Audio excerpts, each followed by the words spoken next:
In 1952, a Chicago welder cut a metal buoy in half and built the first Weber kettle grill, changing backyard cooking forever.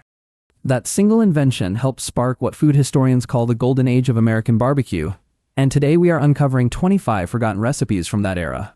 These are not restaurant dishes, they are backyard secrets from the 1950s that most Europeans have never tasted, and some Americans have forgotten too. From Carolina whole hog to Memphis dry ribs, each recipe tells a story about immigrants, thrift, and post-war prosperity in America.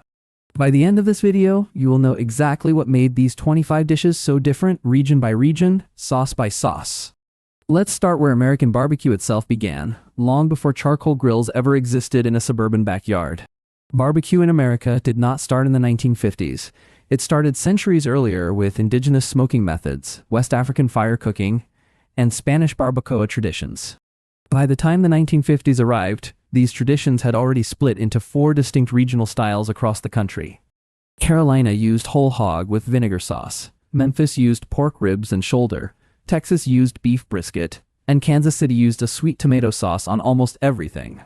But it was the years after World War II that turned barbecue from a regional tradition into a national obsession.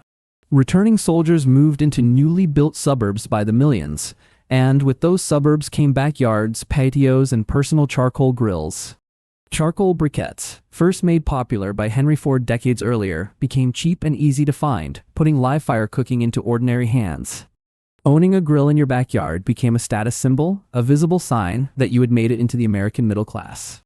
The meat itself tells its own economic story, because 1950s pitmasters were not choosing prime cuts, they were choosing whatever was cheap. Pork shoulder, spare ribs, brisket, chuck, and whole chickens were tough and inexpensive, needing hours of slow smoke to become tender at all. Even beef tongue, smoked sausages, and pork trotters showed up regularly, a nose-to-tail habit left over from wartime rationing memories. Carolina's whole hog tradition used a thin vinegar and pepper sauce, and around Lexington, North Carolina, cooks started adding ketchup to that same vinegar base. Just a bit further into South Carolina, German immigrant settlers introduced something completely different, a mustard-based sauce now called Carolina Gold. Memphis took barbecue in yet another direction, and this is where things get genuinely surprising for anyone outside the American South. At institutions like the Rendezvous, Memphis pitmasters rubbed ribs with a heavy paprika and sugar spice blend, cooking them directly over charcoal instead of low and slow smoke. That became known as Memphis dry ribs, while a second, wetter style basted the same ribs in tomato sauce for contrast.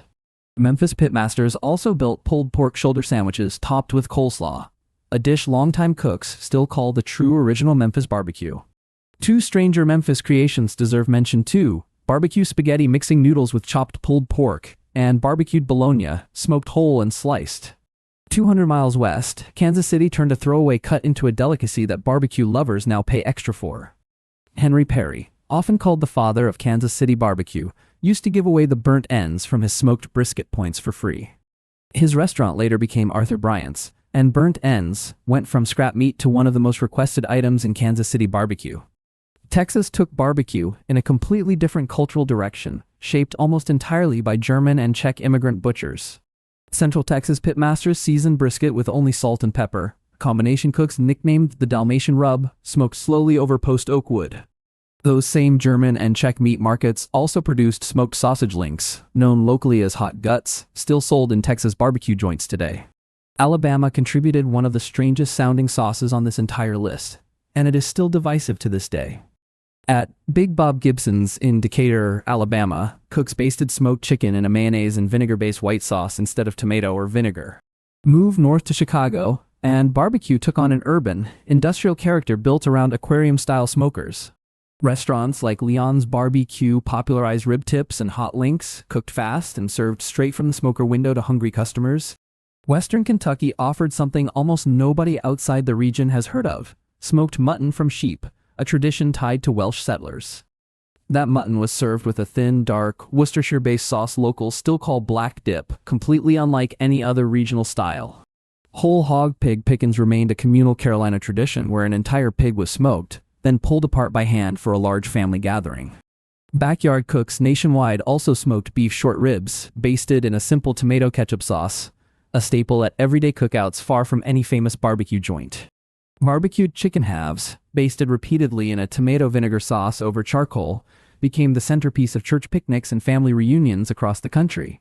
Even hamburgers and hot dogs, simple as they sound, became emblematic of 1950s backyard barbecue once personal grills spread into nearly every suburb. Corn roasted in the husk directly on the coals, and baked beans doctored with bacon and molasses rounded out almost every 1950s cookout table.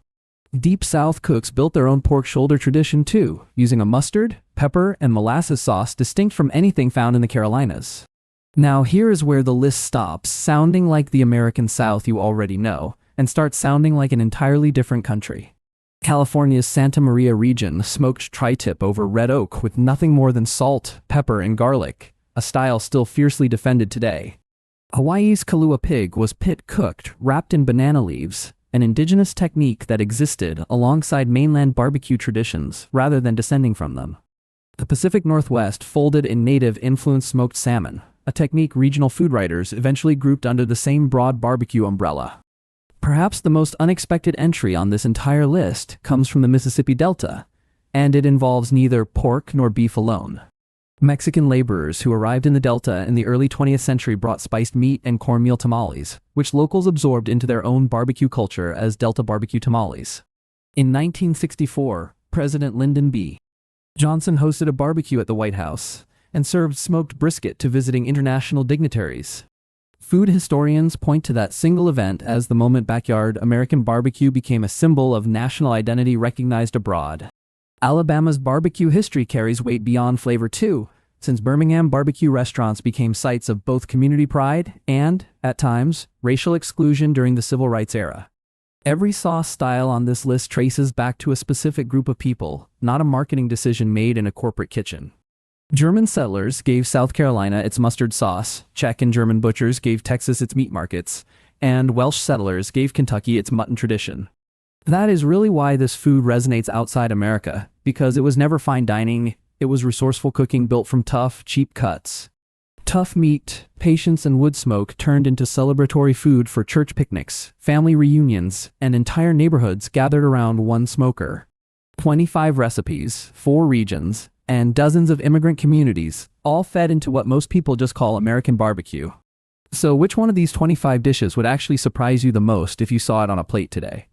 Because there is one more forgotten regional barbecue style, one we have not even touched on yet, hiding in the mountains of the American Southeast. That story involves an entirely different smoke, an entirely different sauce, and a rivalry that still divides 2 neighboring states today. We are covering that exact story in the next video, and once you see it, you will understand why regional barbecue rivalries in America can get so intense. Go watch that video next, because this list of 25 recipes was really just the beginning of the full story.